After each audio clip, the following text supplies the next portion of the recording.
자, 오늘은 이제 요셉 이야기입니다. 우리 지난주에 야곱의 베델의 하룻밤 말씀드렸고, 오늘은 요셉 이야기, 섭리신앙, 창세기 제일 마지막이죠. 그 당시 초강대국이었던 애굽의 총리가 되어가지고 만민의 생명을 구원한 엄청난 요셉의 이야기와 함께 그러한 요셉을 만들어 가신 하나님, 꿈을 꾸게 하여 주시고 빚어주시고 훈련하여서 그 중차대한 사명을 감당케 하신 하나님의 이야기입니다. 여러분, 우리 안재호 소장님, 전에 우리 교회 와서 복화술 했던 안재호 소장님 기억하시죠? 안재호 소장님이 어릴 적에 그 안 믿는 집에서 태어나서 이모 할머니가 큰 무당이어가지고 그냥 구판구판 다 따라다니면서 그렇게 어린 시절을 지내다가 고3 때 믿는 친구를 만났죠. 박종일이라고. 그래서 그 친구로 인해서 전도돼서 교회를 갔더니 찬양도 기도도 예배가 너무 좋더래요. 그렇게 은혜를 받고 지내다가 어느 날 기도하다가 환상을 하나 보고 그림을 하나 본 거예요. 사진 같은 걸. 자기가 옆에 큰 인형을 두고 그 인형을 붙잡고 있는 사진을 본 거예요. 근데 뭐 그때는 그게 무슨 뜻인지도 모르고 뭔 그림인지도 모르고 잊어버렸다가, 그리고 학교를 나중에 졸업하고 지내다가 어느 날 길거리 가다가 전봇대에 인형극 한다고 이렇게 붙은 전단지를 보고, 그래서 찾아갔다가 거기서 인형극을 하는 목사님을 만나고, 그래서 거기서부터 인형에 관심을 가지고 자기가 복화술을 배우고 신학을 하고 10년 넘게 준비를 했는데 점점 조금씩 유명해져 가지고, 그래서 2009년 대학로에서 처음으로 한국 최초로 복화술 공연을 하게 되면서 그 일정을 공연하려고 프로필 사진 같은 것을 사진관에 가서 정식으로 처음 찍은 거예요. 그리고 이제 사진을 딱 받아봤더니 그 인형 세우고 자기가 인형을 붙잡고 웃으면서 딱 찍었는데, 그 사진이 24년 전에 하나님이 기도 속에서 보여주셨던 것과 똑같다는 거예요. 자기는 그때 잊어버리고 아무 생각 없었는데 24년 만에 그 사진을 봤더니, 야, 이게 하나님이 하신 거구나. 하나님이 나를 이미 계획하고 계셨고 내가 이 방향으로 올 동안 나를 다듬고 동행하고 나를 마침내 이 사역을 하도록 나를 세워주셨구나. 할렐루야. 여러분, 오늘 우리가 요셉 이야기를 상고하면서 저와 여러분이 우리의 삶도 하나님이 계획하셨구나. 우리 자녀들도 하나님 안에 있구나. 하나님께서 우리의 가정의 모든 가족들의 삶을 만들어 가시고 계시구나. 그 선하신 하나님의 섭리를 깨닫게 되는 그러한 이 아침이 꼭 되시기를 바랍니다. 창세기에서 이 요셉 이야기는 37장부터 50장까지 이어지는데요. 본격적으로 요셉은 야곱의 11번째 아들입니다. 사랑하는 아내 라헬, 내 아내 중 라헬을 제일 사랑했죠. 제일 사랑하는 라헬이 어렵게 낳은 아들이라 이 야곱이 요셉을 각별히 편애하고 사랑하죠. 그래서 요셉에게만 채색 옷을 지어 입히는데, 문제는 이 요셉이 형들의 잘못을 자꾸 갖다가 일러 바치고 고자질합니다. 그러니까 우리가 요셉의 캐릭터를 어떻게 생각해 보면 이게 막 욕심 많고 혼자 잘난 체하고 고자질하고 막 그렇게 철없는 소년으로 볼 수 있지만, 뭐 사실은 17살이니까 눈치도 없고 또 뭐 지혜도 없는 건 맞죠. 그런데 또 요셉의 입장을 좀 옹호해 보자면 요셉은 올곧은 캐릭터예요. 긴 건 기고 아닌 건 아니고 틀린 건 틀렸다라고 스스럼없이 말하는 사람. 꿈에서 본 것은 나는 봤다, 들었다, 가감없이 정직하게 얘기해야 되는 이제 그러한 성향의 사람이죠. 그러한 요셉이 형들에게 아주 미운 틀이 크게 박히는 사건이 그 꿈 이야기 아닙니까? 형님들, 내가 간밤에 꿈을 꿨는데 형님들이 묶은 곡식단이 일어나서 내가 묶은 곡식단에 넙죽 절을 하더이다. 그러니까 형님들이, 그러면 네가 우리의 왕이 되려느냐 하고 요셉을 미워하죠. 근데 거기서 말았어야 되는데 그 다음에 아버지랑 형이 있는 자리에서 또 꿈 얘기를 합니다. 아버지, 어젯밤에 꿈을 꿨는데 하늘의 해와 달과 11개의 별이 내게 절을 하더이다. 야곱이 그 얘기를 듣고 그 자리에서는 요셉을 아주 야단을 치죠. 혼을 내죠. 그런데 가만히 들어보니까 야곱은 이미 영성의 사람이잖아요. 이게 예사로운 꿈이 아니거든요. 그래서 성경에 보게 되면 그의 형들은 시기하되 그의 아버지는 그 말을 간직해 두었더라. 철없는 아이의 꿈이지만 하나님이 그 아이를 통해서 지금 그 아이의 미래를, 비전을 말씀하고 계시구나 하는 것을 마음에 새기는 거예요. 간직해 둔다, 이게 이제 라틴어로 컨템플라티오라는 단어인데 관상하다, 묵상하다, 마음에 새기다. 예수님이 12살 때 부모님 잃고 6월절에 성전에서 사흘 만에 찾았을 때, 아이야 네가 왜 여기 있느냐 그랬을 때, 내가 내 아버지 집에 있어야 될 줄을 모르셨나이까 그러죠. 그 말을 듣고 마리아는 그 어머니는 이 모든 말을 마음에 두니라. 우리 부모님들, 하나님은 내 아이의 앞날과 미래를 어느 순간 말씀하시는 하나님이십니다. 믿으십니까? 우리가 그 말씀을 들을 수 있는 영적 귀가 있는 부모님이 되시기를 바라고, 또 내 가정을 향한 앞날을 분명히 계획하고 인도하시는데 그 하나님의 지혜를 놓치지 않는 믿음의 사람들, 영적인 민감함이 있기를 바랍니다. 우리 목사들을 위해서 기도할 때도 하나님, 우리 목사님이 우리 교회를 향한 하나님의 인도하심을 놓치지 않도록, 하나님은 개인이나 교회나 때로는 나라와 민족을 위해서 기도하는 사람도요, 계속 힌트를 주세요. 그래서 그 하나님의 뜻을 퍼즐처럼 맞춰서 그 하나님의 뜻대로 우리가 걸어가는 것, 그것이 내 자녀들을 위해서 부모들이 기도해야 될 이유고, 내가 원하는 뜻이 아니라 하나님께서 이 아이를 향한 계획과 뜻이 분명히 있고 하나님의 보이지 않는 손이 이 아이를 만들어 가실 것이다. 그렇게 날마다 하나님의 길에 서서 갈 수 있도록 그 아이들을 인도하시는 부모님이 되시는 것, 그것이 그래야 자녀들도 행복하고 그래야 부모들도 제일 감사한 일이지 않겠습니까? 우리 이번 주 토요일 날 3.1절에 새날 새학기 기도해야 하는데, 여러분, 이 세상이 만만치가 않아요. 우리 아이들이 하나님의 은혜 없이는 이길 수가 없습니다. 그래서 아이들의 은혜가 이 아이들을 위해 임하고, 하나님 새학기의 첫날 다시 한번 우리 아이들을 하나님의 손에 내어 맡깁니다 하고 기도하는 그러한 우리 토요일이 함께 토요일을 맞이할 수 있기를 부탁을 드립니다. 그러게 꿈 이야기로 형들에게 미운 틀이 더 깊이 박힌 요셉이 어느 날 아버지가 심부름을 시키죠. 형들 저기 세겜에 양 치고 있으니까 형들한테 가가지고 이 간식도 전해주고 형들 안부도 좀 알아오느라. 그래서 80km, 200리길을 혼자 갑니다. 그래갖고 요셉이 딱 도착해 봤더니 형들이 이미 다른 데 가고 없는 거예요. 그런데 요셉은 거기서 없네 하고 포기하지 않고 또 물어가지고 또 20km 되는 50리 되는 길을 도단까지 기어이 찾아갑니다. 우리는 여기서 요셉의 성향을 볼 수 있죠. 요셉은요, 아버지 심부름이라도 그 하나 대충 하는 사람이 아니에요. 적당히 포기하고 뭐 내 왔는데 없으니까 그만이지, 그래갖고 안일함을 추구하지 않고 심부름 하나도 열심을 최선을 다해서 마침내 그 심부름의 목적을 이루고야 마는 것, 그게 요셉의 기질이고 요셉의 성격이었다는 거죠. 요셉이라고 여러분 형들이 미워하는 거 모르겠습니까? 그래도 아버지 심부름이니까 끝까지 형들을 물어 찾아가는 그 요셉의 삶의 자세였다는 거죠. 여러분 한번 따라해 볼까요? 섭리와 최선. 여러분 섭리와 꼭 함께 가야 될 단어는 최선입니다. 하나님이, 여러분 섭리는 팔자론이 아니에요. 운명론이 아니에요. 뭐 다 정해졌으니까 내가 해봐야 뭐하냐, 아무 소용없는 거 아니냐, 그럼 팔자론이고요. 섭리는 하나님의 계획하심에 하나님 우리와 함께 하심으로 우리가 수고하고 노력하고 최선을 다해 갈 때 하나님이 우리의 최선 위에 부족한 것을 채워주시고 완성해 주신다는 것, 그것이 섭리론이고, 하나님이 마침내 하나님께서 계획하신 그 방향을 향하여 우리를 인도해 가신다는 것, 그것을 믿는 것이 섭리론입니다.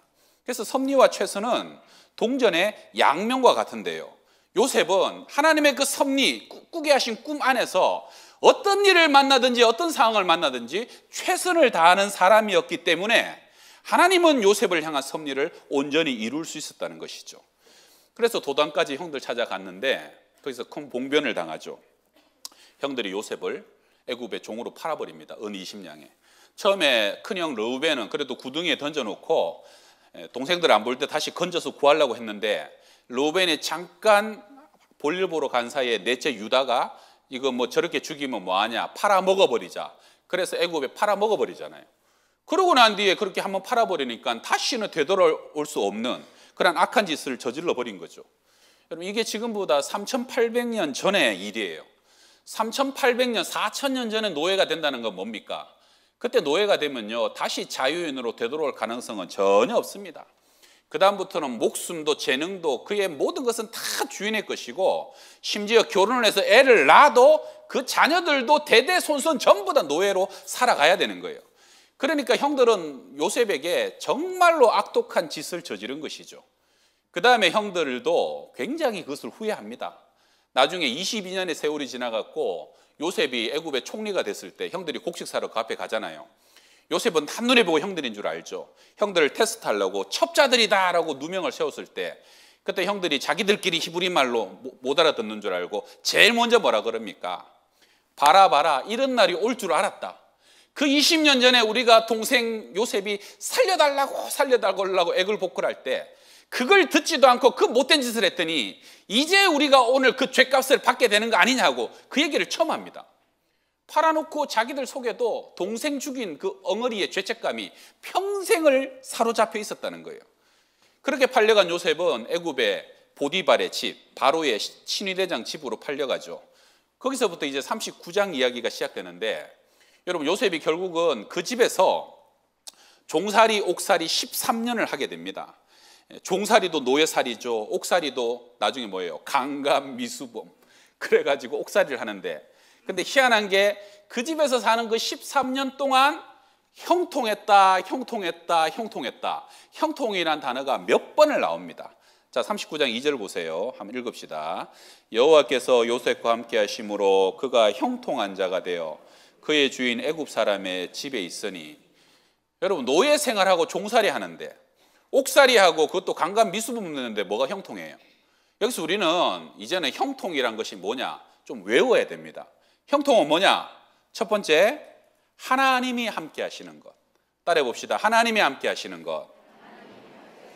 두 번째는 그래서 하나님의 뜻이 이루어지는 것이 형통이다. 여러분 형통은 순탄과 같지 않아요. 형통은 때로는 어려운 일이 있고 억울한 일을 겪지만 결과적으로 그것을 통해서 하나님과 더 가까이 하게 되고, 그래서 나를 향한 하나님의 뜻과 계획이 점점 이루어지고 훈련된 사람이 되는 것, 그것이 형통이라는 거예요. 할렐루야. 그 13년 동안 요셉은요 그 낯선 문화 속에서 언어를 배우죠. 외국 문화를 배우죠. 참고 인내하고 버티면서 익어집니다. 그리고 그는 보디발의 집은요 집안에 감옥이 있는 큰 대저택이에요. 가정총무가 돼서 살림하는 능력, 행정하는 능력을 배우고, 그 음란한 애국 문화에 동화되지 않아요. 얼마나 음란한데도 피 끓는 청춘임에도 자기 자신의 정결과 순결을 지켜냅니다. 여러분 그런 청년이 내 안의 욕구로부터 나를 지킬 수 있는 청년은 밖의 것은 못할 것이 없는 거 아닙니까? 보디발 아내가 날마다 집요하게 유혹하죠. 그때 요셉이 뭐라 그럽니까? 내가 어찌 큰 악을 행하여 하나님께 득죄하리까? 당신 남편 때문에 범죄 못하는 게 아니라 나는 하나님 앞에서, 살아계신 하나님 앞에서 살아가기 때문에 이 범죄, 이 죄를 범할 수가 없다는 거죠. 그리고 그 멋진 행동의 대가로 그는 누명을 쓰고 강간 미수범으로, 국사범이 갇히는 감옥에 갇히잖아요. 죄명도 강간 미수범이면 뭐예요? 폭력도 아니고 강도도 아니고 강간 미수범. 이쯤 되면 보통 사람이면 다 낭망합니다. 절망합니다. 하나님 내가 뭐 잘못했습니까? 형들한테 팔려가고 열심히 최선을 다해서 살아간 것밖에 없고, 내가 저 음란한 안방 마님을 피해갖고 도망친 것밖에 없는데 나 이제 하나님 안 믿어. 나 이제 더 이상 아무것도 안 할랍니다. 그렇게 할 수 있지 않겠어요? 근데 요셉은요 위기를 관리하는 능력이 있었어요. 어떤 상황에도 낭망하고 절망하지 않아요. 감옥에 갔는데 요셉이 거기서도 최선을 다하죠. 그래서 간수에게 은혜를 입어 죄수가 죄수를 돌보라고 죄수 돌보는 사명을 맡깁니다. 그래서 요셉은 그 안에서 술 가는 장과 떡 가는 장을 맡기는데, 그 당시 바로의 최측근들입니다. 그들이 바로의 노를 사가지고 감옥에 들어왔는데 그들을 잘 섬기고 살피죠.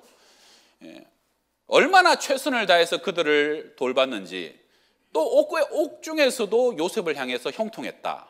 39장 23절, 이는 여호와께서 요셉과 함께 하심이라 여호와께서 그를 범사에 형통하게 하셨더라. 옥에서 뭐가 형통합니까? 그 두 사람이 국사범이잖아요. 정치하던 사람이에요. 그러니까 요셉은 자기도 모르게 그들과 지내면서 정치를 배웠어요. 간수처럼 죄수들을 관리하고 사람을 관리하다 보니까 사람 관리하는 인사 능력을 자기도 모르게 배우게 됩니다. 오늘 아침에 두 사람의 얼굴을 딱 보니까 얼굴에 근심의 빛이 있더라. 간밤에 꿈자리가 안 좋았구나. 여러분 아침에 일어나게 되면 남편 얼굴 보고 간밤에 꿈자리가 안 좋았구나, 근심의 빛이 있구나 알아요? 알기는 얼굴 쳐다볼 일이 있어야지. 근데 요셉은 그만큼 사람에 대해서 섬세한 거예요.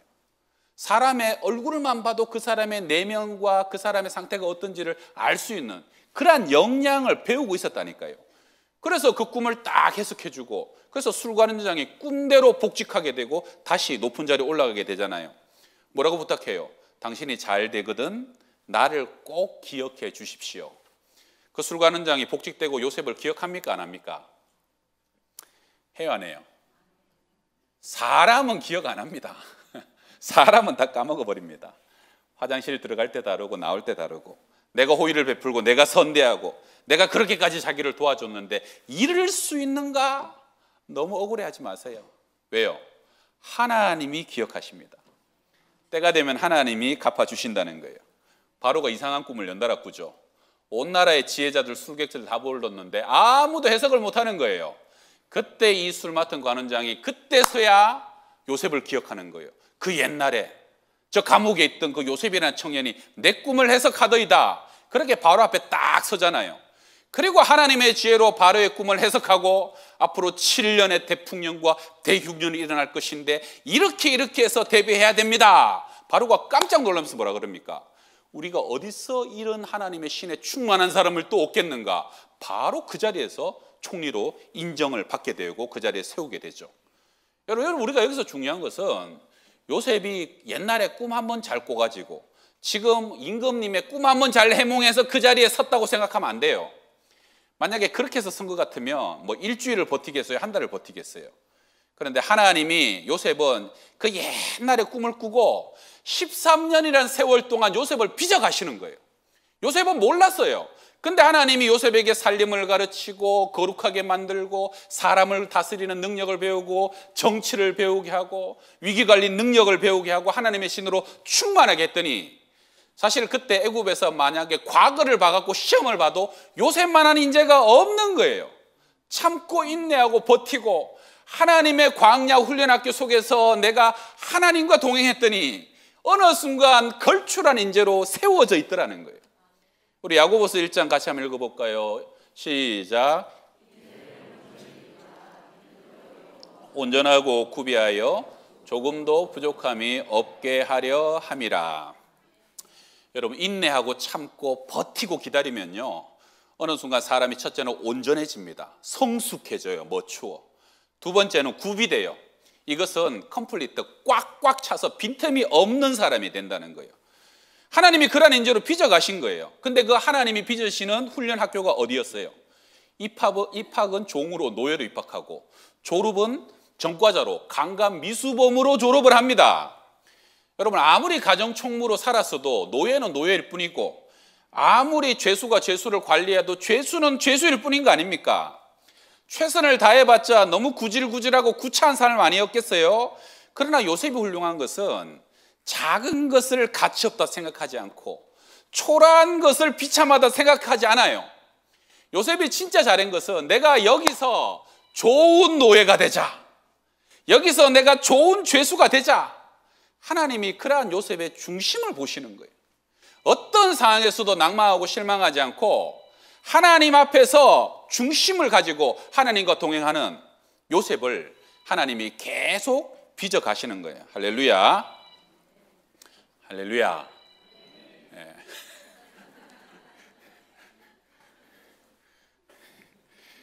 여러분, 요새 세상이 너무 힘들어요. 믿음으로 온전하고 순결하게 사는 것이 힘들죠. 그리고 내 삶이 참 초라하고 구질구질하다 싶을 때 뭐 이까짓 이런 자리, 이런 일 한다고 뭐가 되겠어? 하나님 앞에 무슨 영광이 되겠어? 아니라는 거예요. 이까짓 드리면 뭐해? 과부의 두렙돈을 제일 많이 넣었다라고 칭찬하시는 거예요.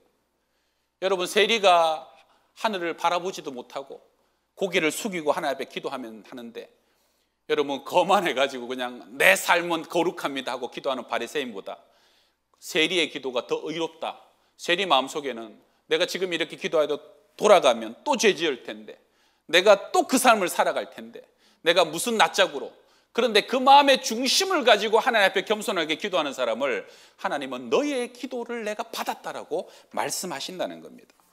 요셉은 작은 일을 작다고 여기지 않고 하찮은 일을 하찮다고 여기지 않고 13년 동안 최선을 다했더니 애굽 전역에서 요셉만큼 걸출한 인재가 없을 정도로 하나님의 손이 그를 이미 빚으시고 만드셨다는 거예요. 그렇게 총리가 되고 7년 대풍년이 지나고 흉년 2년째 요셉의 나이 39살 때 드디어 형들이 애굽에 곡식 사러 옵니다. 그리고 요셉 앞에 넙죽 엎드릴 때 그때 요셉이 비로소 22년 전에 꿨던 꿈이 하나님이 지금 그대로 이루어지는 것을 깨닫게 되는 것이죠. 그리고 요셉은요, 형들을 바로 영접하지 않고 형들에게 몇 가지를 시험하죠. 왜요? 아직도 옛날에 그 못된 형들인가? 아니면 형들이 은혜 받을 만큼 변화가 되었는가? 옛날에는 동생을 팔아먹고 동생을 죽이던 형들 아닙니까? 그래서 시험 중에 막내 동생 베냐민 데리고 오라 그래갖고 베냐민만 종으로 놔두고 다 가라 그러죠. 그때 유다가 딱 나서갖고 베냐민 대신 내가 종 되고 내가 노예 되고 베냐민 대신 내가 죽겠다라고 자기 자신을 내어놓죠. 요셉이 그때 안도를 하는 거예요. 이제는 형들이 대신 목숨을 바치고 대신 종되기로 작정하는 그러한 형들로 변화되었구나. 그것을 확인하고 난 뒤에 요셉이 방성대곡합니다. 엉엉 울어요. 지난날의 삶이 파노라마처럼 지나가며 지난날의 회한과 원망과 미움과의 통함을 눈물 속에 탁 쏟아내는 거예요. 그리고 형님들, 내가 그 옛날 형님들이 팔아먹은 요셉 동생입니다 라고 자신을 밝히니까 형들이 깜짝 놀라는 거죠. 그냥 뻣뻣하게 굳어버리는 거예요. 죽었구나. 근데 그때 요셉이 창세기 45장에서 뭐라고 합니까? 자, 이거 같이 읽어봅시다. 시작. 당신들이 나를 이곳에 팔았다고 해서 근심하지 마소서, 한탄하지 마소서. 나를 당신들보다 먼저 보내셨나. 여기 엄청난 고백인데 나는 여기 팔려서 온 것이 아니라 보냄받아 온 것입니다. 할렐루야. 형님들은 나를 20냥에 팔아가지고 나를 팔아먹어서 보냈다고 생각하시지만 그게 아니라 하나님이 만민의 생명을 구원하시려고 나를 형님들보다 앞서 먼저 파송하신 것입니다. 저는 여러분 요셉의 이 고백이 저와 우리 모두의 고백이 되면 참 좋겠습니다. 내가 어쩌다가 이런 집안에 시집을 와가지고 내가 어쩌다가 저런 인간을 만나가지고 내가 어쩌다가 이런 신세가 되어가지고 그렇게 생각하시는 분이 있으면 한번 손 들어보세요. 자, 손 내리시고. 자, 제가 묻습니다. 어쩔 수 없이 팔려온 겁니까? 하나님이 보내신 겁니까? 뭐라고요? 확실히 믿으십니까? 네, 그렇게 믿으시길 바랍니다. 하나님이 보내신 거예요. 여러분의 가정에 여러분들을 전도의 일꾼으로 사명자로 빛의 사람으로 보내신 것이죠. 참새 2마리가 하나 쇠원에 팔리지 않느냐? 그러나 너희 아버지께서 허락하지 아니하시면 그건 하나도 땅에 떨어지지 아니하리라. 아멘. 여러분 잘못한 가해자라고 팔아먹은 형들이라고 행복하게 살지 않았어요. 그 형들을 한번 얘기해 보면 요셉이 17살이었고요. 그 4명의 아내가 거의 동시다발적으로 낳기 시작해가지고 장자 르우벤도 많아야 20대 후반, 30대 한 30살 정도밖에 안 됐을 것이다라고 학자들이 분석을 해요. 그러니까 말하자면 형들도 전부 다 철없던 20대 시절이에요. 10대, 20대 시절이에요. 자기들도 사랑받고 싶고 좋은 옷 입고 싶은데 요셉만 사랑하고 요셉만 특별하게 대하다 보니까 저놈 없애면 우리가 그 사랑 받지 않겠느냐. 그래갖고 요셉을 없애버리고 팔아버린 거예요. 그런데 막상 그 한 번의 충동적인 실수 이후에 22년간을 자기들은 죄책감 속에 삽니다. 천벌이 언젠가는 임할 거야. 뭔 일이 일어나기만 하면 지금이 그땐가, 지금이 벌 받을 땐가. 그래갖고 나중에 요셉 앞에 첩자로 몰렸을 때 우리가 그 옛날의 죄 때문에 우리가 잘못한 것 때문에 이제 그 죄값이 이제 임하는 거다. 그런데 요셉이 그들을 받아주잖아요. 근데 문제는 야곱과 70명의 가족이 애굽으로 이주를 해오죠. 그리고 야곱이 17년을 더 살다가 137살에 죽습니다. 아버지 야곱의 장례를 다 치르고 난 뒤에 형들이 제일 먼저 한 게 뭡니까? 요셉 앞에 또 땅에 넙죽 꿇어 엎드립니다. 뭐라 그래요? 지금까지는 아버지 때문에 네가 안 그런 거 안다. 이제부터 우리는 다 종이고 우리 자식들도 다 너의 종이 될 거야 하고 꿇어 엎드립니다. 왜? 우리가 그런 못된 짓을 저질렀기 때문에. 여러분, 이 기가 막힌 게 몇 년입니까? 앞에 22년, 뒤에 17년, 세상에 39년을 철장 없는 감옥에 갇혔던 것은 형들이고 끝없는 두려움 속에서 두려워하고 살아갔다는 형들이었다는 것이죠. 그래서 오늘 본문에 보게 되면 16절 17절에 형들이 뭐라 그러냐면 아버지가 돌아가시기 전에 명령하여 우리에게 요셉아 형들을 좀 용서해 주라 그렇게 말씀하셨다. 아버지 팔아요. 왜요? 쓸 카드가 그밖에 없으니까. 아버지 팔았으라도 이 두려움과 이 절박함을 좀 벗어나고 싶으려고. 사실은 화가 나도 적개심과 분노를 더 품어야 되는 것은 요셉이잖아요. 근데 여러분, 요셉은 형들을 만났을 때부터 아버지가 돌아가셨을 때까지 요셉의 말 어디에도 분노와 적개심과 미움과 원한이 없어요. 요셉은 항상 어떻게 말합니까? 자, 우리 오늘 19절 20절 있습니다. 같이 읽어요. 요셉이 그들에게 이르되 두려워하지 마소서 내가 하나님을 대신하리이까. 당신들은 나를 헤아려 하였으나 하나님은 그것을 선으로 바꾸사 오늘과 같이 많은 백성의 생명을 구원하게 하시려 하셨나니. 이런 말입니다. 죄가 있고 악을 자행했다면 그것을 심판하실 분도 하나님이시고, 억울함으로 고통당하고 서러웠다면 그것을 선으로 바꾸시고 그 억울함을 보상해 주실 분도 하나님이시라는 거예요. 요셉의 모든 관점은 처음도 하나님, 나중도 하나님, 오직 하나님 앞에서 하나님 때문에, 하나님으로 인해서 모든 것이 하나님이에요. 보디발 아내가 유혹할 때도 뭐라 그럽니까? 내가 당신과 이 큰 악을 행하여 어떻게 하나님 앞에서 내가 범죄할 수 있습니까? 나는 하나님 때문에 그렇게 못한다는 거예요.